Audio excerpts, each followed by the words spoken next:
Hello everyone. Welcome to Super Hits Movies. Today, I'm going to explain the movie In Time 2011. This is a world where money has no value. Here, time is everything. If you want to buy something, you must give a portion of your life in return. Only then can you own it. But to live a good life in this world, it is also necessary to have plenty of time. Because when a person reaches the age of 25, a one-year countdown begins on their arm. The moment the countdown reaches 0, that person dies. The rich had so much time that they could live for thousands of years. They had created a separate world for themselves, where they lived peacefully. On the other hand, the poor living in the ghetto worked day and night to earn enough time for survival. Otherwise, their lives would simply end. In this settlement of poor people, there was a young man named Will, who had only 23 hours left on his clock. Will lived with his mother. Since age stopped at 25, his mother still looked very young, even though she was actually 50 years old. Today was her 50th birthday. To celebrate, Will had worked overtime the night before and bought a bottle of champagne. Seeing this, Will's mother was very happy. She said to him, "I want to see my grandchildren. Why don't you date a girl?" To this, Will replied, "Who has time for all that?" His mother reminded him, "I have to clear the electricity bill and the bank loan by tomorrow, otherwise we'll be fined. That's why I'm leaving now, and I'll return by tomorrow night after paying everything. I only have 3 days left. Most of my time will go toward paying the bills and loan, so wait for me at the bus stop tomorrow evening. I'll take some time from you before mine runs out." Will promised, "I'll be there on time." Before leaving, Will's mother touched his arm and transferred 30 minutes to him so he could buy himself a proper breakfast. After this, both of them left for their work. On the way, a little girl approached Will. She handed him a capsule and asked for some time. Will smiled and gave the girl 5 minutes of his life inside the capsule. She left happily. Here we learn that people can store their time in capsules, which can be used or transferred at any moment. After this, Will reached the factory for work. Before starting, he went to buy coffee, but there he saw that the price of everything had doubled. Earlier, coffee cost 2 minutes. Now its price had doubled to 4 minutes. Here, prices could be increased at any time without any announcement. Will found this very unfair. Helplessly, he paid 4 minutes of his life for a coffee and then started working. After working the whole day, Will went to a bar at night with his friend. Will's friend was a drunkard who was always drinking. His friend hinted to Will that a man was giving alcohol to everyone for free and that he had a lot of time. Hearing this, Will looked at the man and saw that he was surrounded by girls on all sides. When Will's eyes went to the man's watch, he saw that it displayed 116 years. Seeing this, Will realized that the man must be from Greenwich City, because in Ghetto City people usually had a maximum of only 2 days. Will approached the man and began warning him, "You shouldn't be here. There are thieves in this place. They will kill you and steal your time. Leave quickly." But the man didn't take Will's words seriously. He ignored him and continued drinking. Just then, a gangster named Fortis entered the bar with his group. Seeing them, everyone ran out. These were the biggest goons in the city who forcibly stole time from people. Will's friend pulled him away, but Will refused to leave. Instead, he hid in a corner and kept watching. Fortis came straight to that rich man to steal all his time. He challenged him to a fight. "Let's compete. The loser will give all his time to the winner." This was a fight similar to arm wrestling, where both opponents had to lock their wrists. The time of the one whose wrist was pushed down would start draining and transferring into the hand of the one with the stronger grip. In this way, the winner would gain all of the loser's time and kill him. Fortis asked the rich man, "Are you ready for this?" The man replied, "I've drunk too much. I need some time. After that, I'll be ready for your challenge." Fortis smirked. "Fine, that's your last wish. I'll give you a few minutes." He also sent one of his men with the rich man to make sure he didn't run away. The rich man went to the bathroom and began vomiting heavily, as he was extremely drunk. If he had fought Fortis in this condition, it was certain that he would have lost. At that moment, Will appeared. He killed Fortis's man and took the rich man out of there, saving him from Fortis. He brought him to a safe place and said, "I warned you that your life was in danger. Why are you wasting your time on purpose?"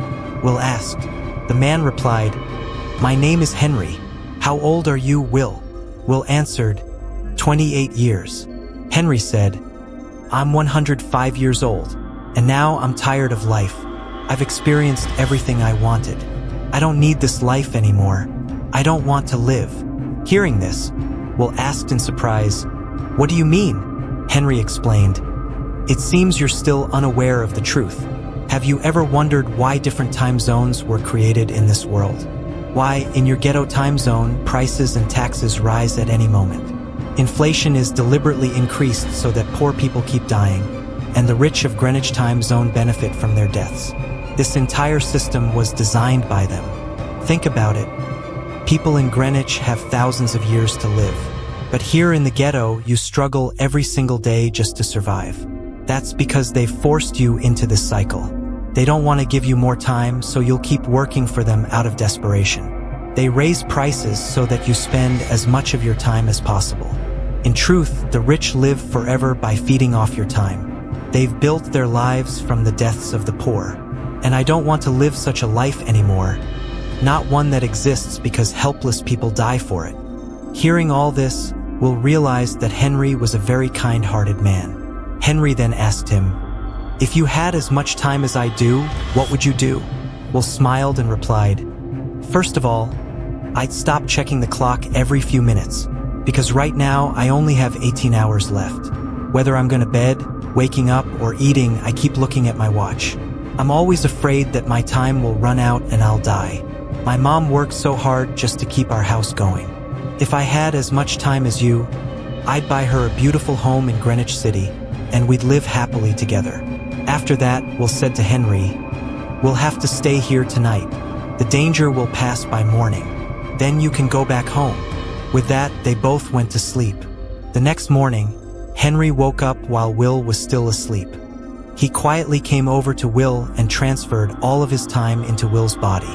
Keeping only a few minutes for himself, Henry walked away and sat on a bridge. When Will woke up, he realized Henry was gone. As always, the first thing he did was check his watch.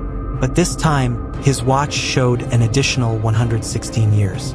His eyes widened in shock. He thought for a moment that he was still asleep and dreaming. Meanwhile, Will's eyes fell on the window, where it was written, "Don't waste my time." He understood that Henry had given him all of his time. That's when he noticed Henry sitting on the edge of a bridge. Will quickly ran toward Henry, but it was already too late. Henry had only a few seconds left. Moments later, Henry died from time running out and fell into the water below the bridge. Will was deeply saddened by Henry's death. Now, Will carried 116 years of life. He also realized that if he stayed there, people might think he had killed Henry.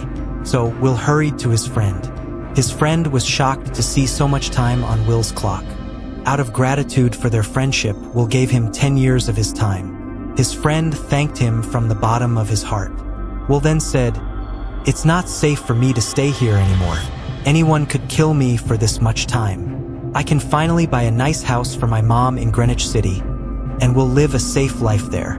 After saying goodbye to his friend, Will left and went straight to the bus stop to wait for his mom.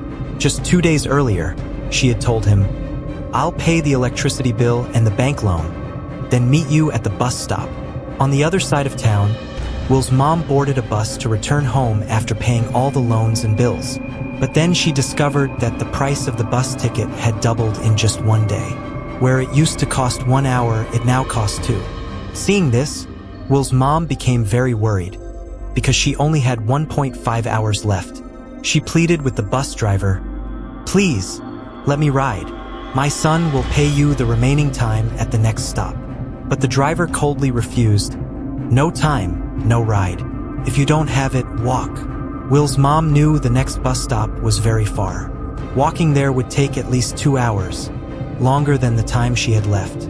She begged the passengers on the bus for help, but no one offered her even a single minute. Meanwhile, the bus left her behind. With little time remaining, Rachel, Will's mom, began running home on foot. At the same time, Will was waiting at the bus stop with a bouquet of flowers, ready to celebrate his mom's birthday. When the bus arrived, many passengers got off, but his mom wasn't among them. Will grew anxious. He instantly knew his mom was in trouble and rushed out to find her. By then, Rachel had only a few minutes left. She ran desperately, knocking on the doors of cars and houses, begging people for a little time. But no one was willing to help her. When Will went a little further, he saw his mom running. The moment he saw her, he understood she didn't have much time left. He stretched out his hand and started running toward her. Rachel had only 10 seconds remaining. She ran toward Will at full speed. But just as she reached her son, her time ran out, and she died in his arms. Will was devastated. He hadn't been able to save his mom. He screamed and cried in grief. By the next morning, Henry's dead body was discovered by the timekeepers. These timekeepers were like the police of this world. Their job was to maintain order and prevent crime. Officer Raymond, one of the senior timekeepers, carefully examined the scene. At first, he found no useful clues. Then his eyes fell on a CCTV camera near the bridge. He immediately went to the control room to check the footage. Meanwhile, Will had made up his mind. He realized the wealthy people living in Greenwich were responsible for his mother's death. People who had designed a system where every second was stolen from the poor. Determined to take revenge, Will set out for Greenwich City. It cost him a full year of his life just to cross into Greenwich, but he finally arrived. When Will saw the lifestyle of the rich, his eyes widened. The people there had so much time that they had practically forgotten the meaning of death. Even the bodyguards of the wealthy carried more than 100 years on their clocks. Seeing this, Will's blood boiled with anger. Back in his city, people barely survived on 24 hours of life, while here time was overflowing. Will checked into an expensive hotel. While dining there, he caught the attention of a beautiful young woman who seemed intrigued by him. At the same time, Raymond and his team were reviewing the CCTV footage of Henry's death. The cameras hadn't captured Henry falling from the bridge, but Will was clearly visible standing nearby. That was enough to make Raymond suspicious. He ordered his team to investigate. During their research, the timekeepers discovered that a man named Will had suddenly spent a large amount of time and entered Greenwich City. To Raymond, this confirmed that Will had murdered Henry and stolen his years. Without delay, Raymond set out for Greenwich with his team. Meanwhile, Will entered a luxurious casino, where wealthy men were casually playing poker. Will joined the table. The rich players laughed at the newcomer, but Will was no ordinary gambler. He was skilled and confident. Today was the perfect time for Will to win from the rich. He played poker with a wealthy man named Philip. Philip was the richest man there and owned a time bank that loaned people time. His daughter, Sylvia, was sitting beside him. She was the same girl who had been watching Will carefully earlier. When the game began, Will wagered all of his lifetime. Using his sharp mind, he managed to win 1,100 years from Philip. Seeing this, Sylvia was deeply impressed by Will. She invited him to her house party that very night. The next evening, Will bought a new car and arrived at Philip's mansion. During the party, Will and Sylvia danced together, and Sylvia found herself falling for him. She was about to confess her feelings when suddenly, timekeeper Raymond arrived with his team. They immediately arrested Will. Sylvia was shocked and angry, believing Will really was a murderer. Raymond confiscated all of Will's years, leaving him with only 2 hours. Then, he accused Will of killing Henry. Raymond demanded, "Why did you kill Henry?" Will explained, "I didn't kill him. He didn't want to live anymore. That's why he gave me 116 years, and then he killed himself." But Raymond refused to believe him. Will realized that Raymond planned to lock him away for life under false charges. Desperate, Will fought back. He killed some of Raymond's men, grabbed a gun, and took Sylvia hostage. Using her as a shield, he escaped. Raymond and his team pursued him all the way into Ghetto City. By this time, Will had very little time left. He asked Sylvia to lend him some, but she refused. Still believing he had murdered Henry, Will rushed toward Ghetto City, hoping to borrow time from someone there. But in his haste, he didn't notice the barbed spikes laid across the road. His car hit them and crashed off a bridge. Both Will and Sylvia lost consciousness. It turned out Fortis and his gang had set up the trap. When they found Sylvia had 10 years, they stole all of it and left. After a while, Will and Sylvia regained consciousness. Sylvia panicked when she saw she had only 30 minutes left. Will himself had just a few minutes remaining, but even then, he transferred some of his time to Sylvia, balancing their clocks equally. Afterward, Will took Sylvia to his friend's house, the same friend to whom he had once given 10 years.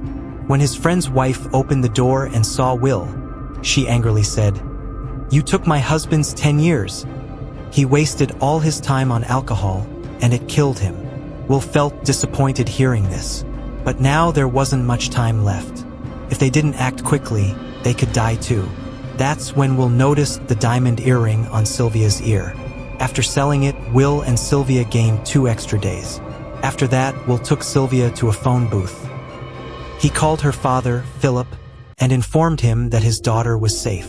At that moment, Raymond was also with Philip, and Will knew he was present.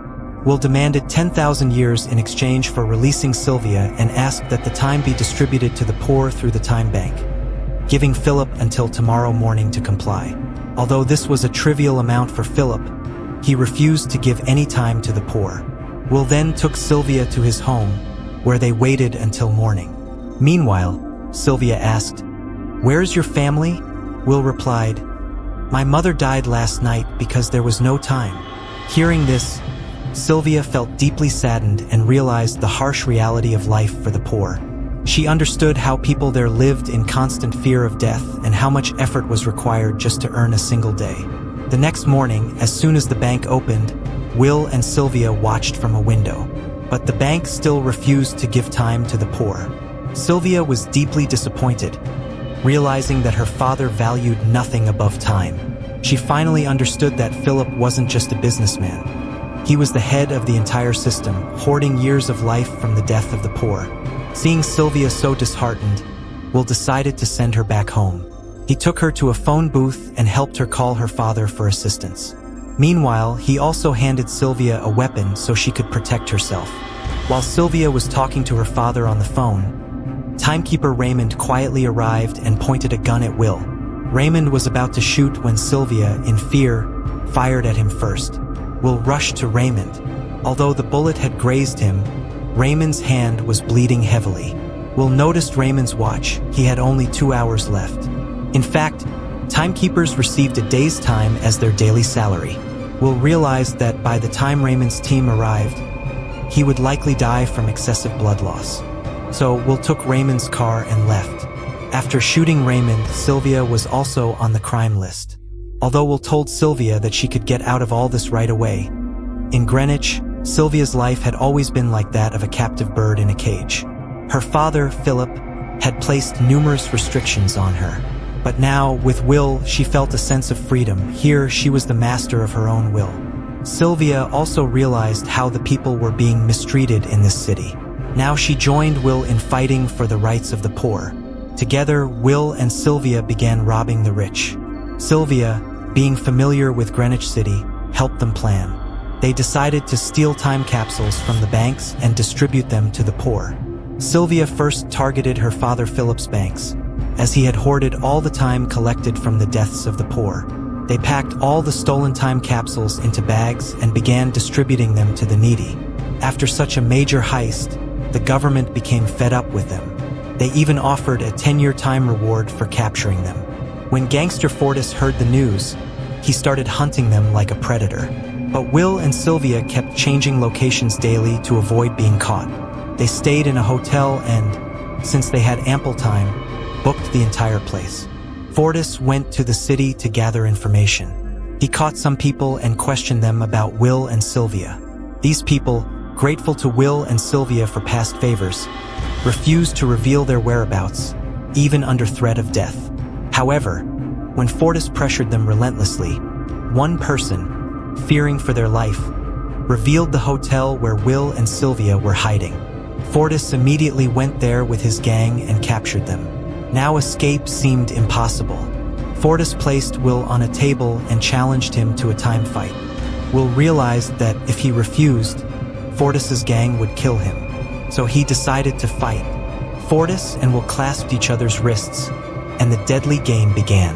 Fortis, an expert, pushed Will's hand down at first, trying to transfer Will's time to himself. Will appeared to make no effort, as if he were deliberately losing. But when only 3 to 4 seconds of his life remained, he unleashed his strength and quickly forced Fortis's hand down. Fortis's eyes widened in shock.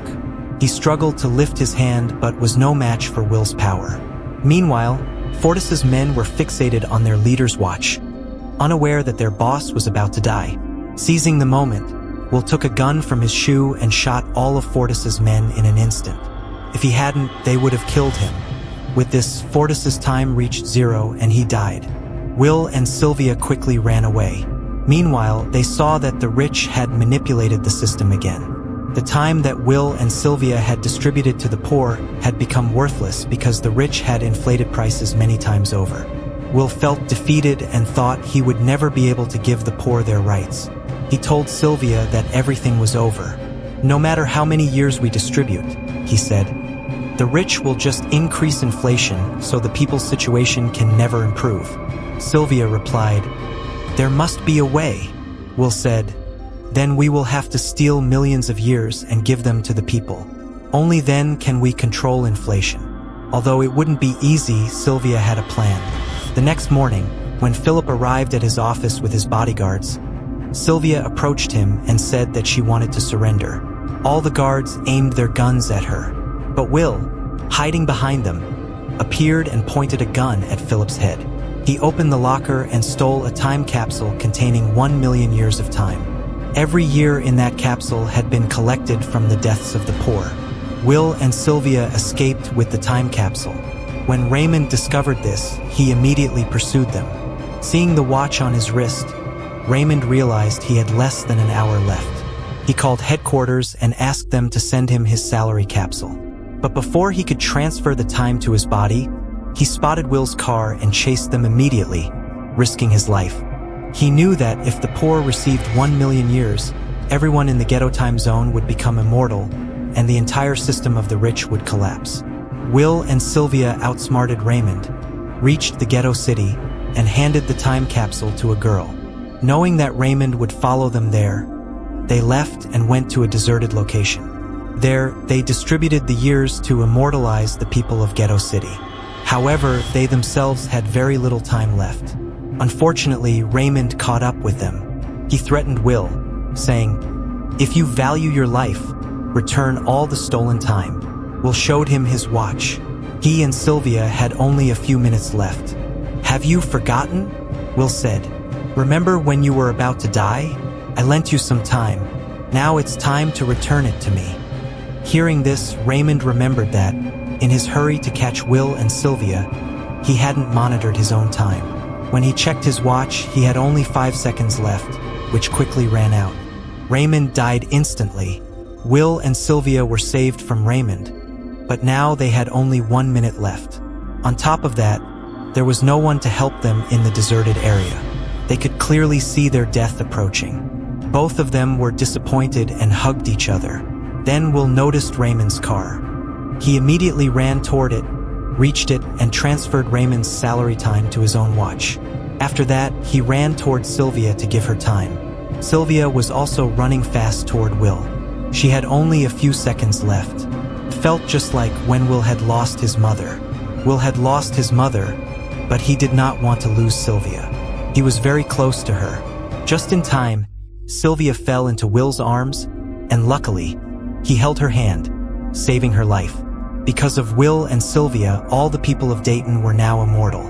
They no longer had to work in factories just to earn an hour.